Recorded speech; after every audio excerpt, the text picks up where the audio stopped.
সকাল থেকে একবারও বাচ্চাগুলোকে দেখানো হয়নি, তার কারণ হচ্ছে বৃষ্টি।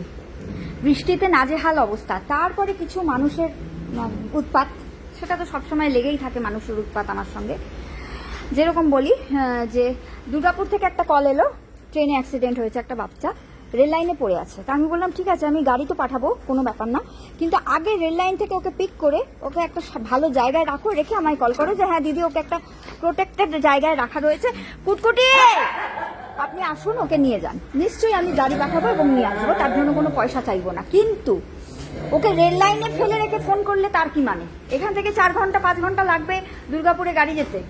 আমি মেয়েটিকে প্রথমেই জিজ্ঞেস করলাম তুমি কি জানো তুমি কোথায় কল করেছো? হ্যাঁ আমি জানি, কলকাতায় কল করেছি। আমি বললাম তাহলে আগে ওকে পিক আপের ব্যবস্থা করো, এখান থেকে গাড়ি যেতে যেতে তো ওকে আরো 4টে ট্রেন চাপা দিয়ে চলে যাবে। যাই হোক, তারপরে সে আর কল করেনি, কারণ সে তার কথা হচ্ছে আশেপাশের লোককে বলে দেখছি তারা যদি কিছু করে। তো এরকম কল আমাকে করবেন না। সেকেন্ড হচ্ছে, দেখুন বৃষ্টি পড়ছে, এখনো ঘরটর কিচ্ছু পরিষ্কার করতে পারিনি, হাঁ করে বসে আছি। হ্যাঁ, কাজ করব, বৃষ্টি কমবে, তবে বাচ্চাগুলো বাইরে একটু দাঁড়াবে, আমি ঘরগুলো পরিষ্কার করব, কিচ্ছু করতে পারিনি। শুধু খেতে দিয়েছি, দেখুন উঠোন ফুটন সমস্ত নোংরা। হ্যাঁ, এই যে অ্যাসিড অ্যাটাকের বাচ্চাটা, আচ্ছা আগে দেখাই, এটা টকবক শুয়ে আছে, দুধ খেয়েছে। এই ছোট বাচ্চা দুটো এখানে আছে,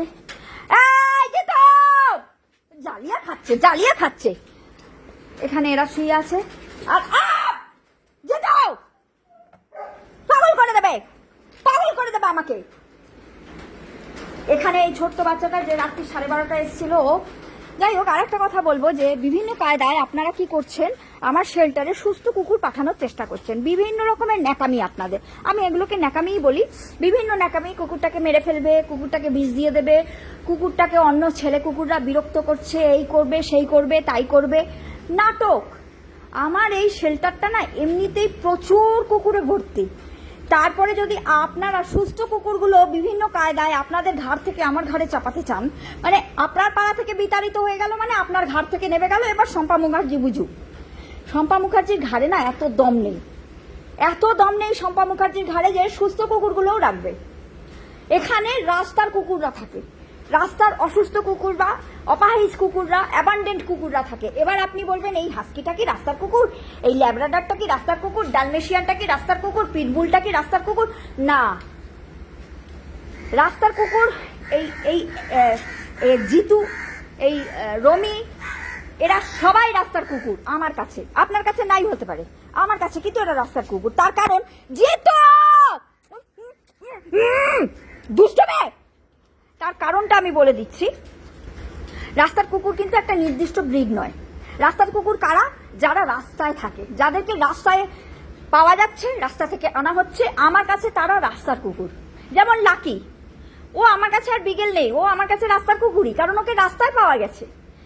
এবার বলি আপনাদেরকে ভালো করে বুঝিয়ে বলি ব্যাপারটা, যে এই যে বিগেল বলুন, হাস্কি বলুন, ল্যাব বলুন, ডালমেশিয়ান বলুন, এগুলো ব্রিডের নাম।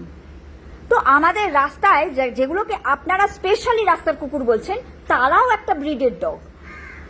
প্রত্যেকটা ডগই কোনো না কোনো ব্রিডের, কোনো সময় সে পিওর ব্রিড, কোনো সময় সে মিক্সড ব্রিড, কিন্তু প্রত্যেকেই ব্রিডের ডগ। বাকি রইল বিদেশি ব্রিড না ইন্ডিয়ান ব্রিড। এইটা ইন্ডিয়ান ব্রিড, বিদেশি ব্রিড। এইবারে যখন সেই বিদেশি ব্রিডটা রাস্তায় চলে আসছে, তখন কিন্তু সে রাস্তার কুকুরই হয়ে যাচ্ছে। আর আমার এখানে তারাই আসে যারা রাস্তায় ছেড়ে দেওয়া হয়, সেই বাচ্চাগুলো আসে। তাহলে সেগুলো রাস্তার কুকুর, সেগুলো বিদেশি কুকুর আর থাকে না, বাড়ির কুকুরও আর থাকে না। বাড়ির কুকুর যদি একটা ইন্ডিয়ান ব্রিডও বাড়ির থেকে আসে, তাহলে আমার কাছে সে বাড়ির কুকুর।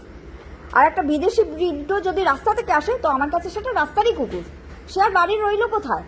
রাস্তায় ঘুরে ঘুরে নোংরা খেয়ে, কুকুরের তাড়া খেয়ে, মানুষের মারধর খেয়ে যখন সে ঘুরে বেড়াচ্ছে, তখন সে ব্রিড ডগ নয়, বিদেশি কুকুর রইল না, সে তো রাস্তার কুকুরই রয়ে গেল। বাড়ির কুকুর সে কি করে হলো? হয় না। আর দ্বিতীয় কথা হচ্ছে, কলকাতা, মানে কলকাতার যে অ্যানিমাল লাভাররা আছে না, তারা বিদেশি কুকুর তখনই পিক আপ করে রাস্তা থেকে, যখন তাকে বিক্রি করা পসিবল থাকে।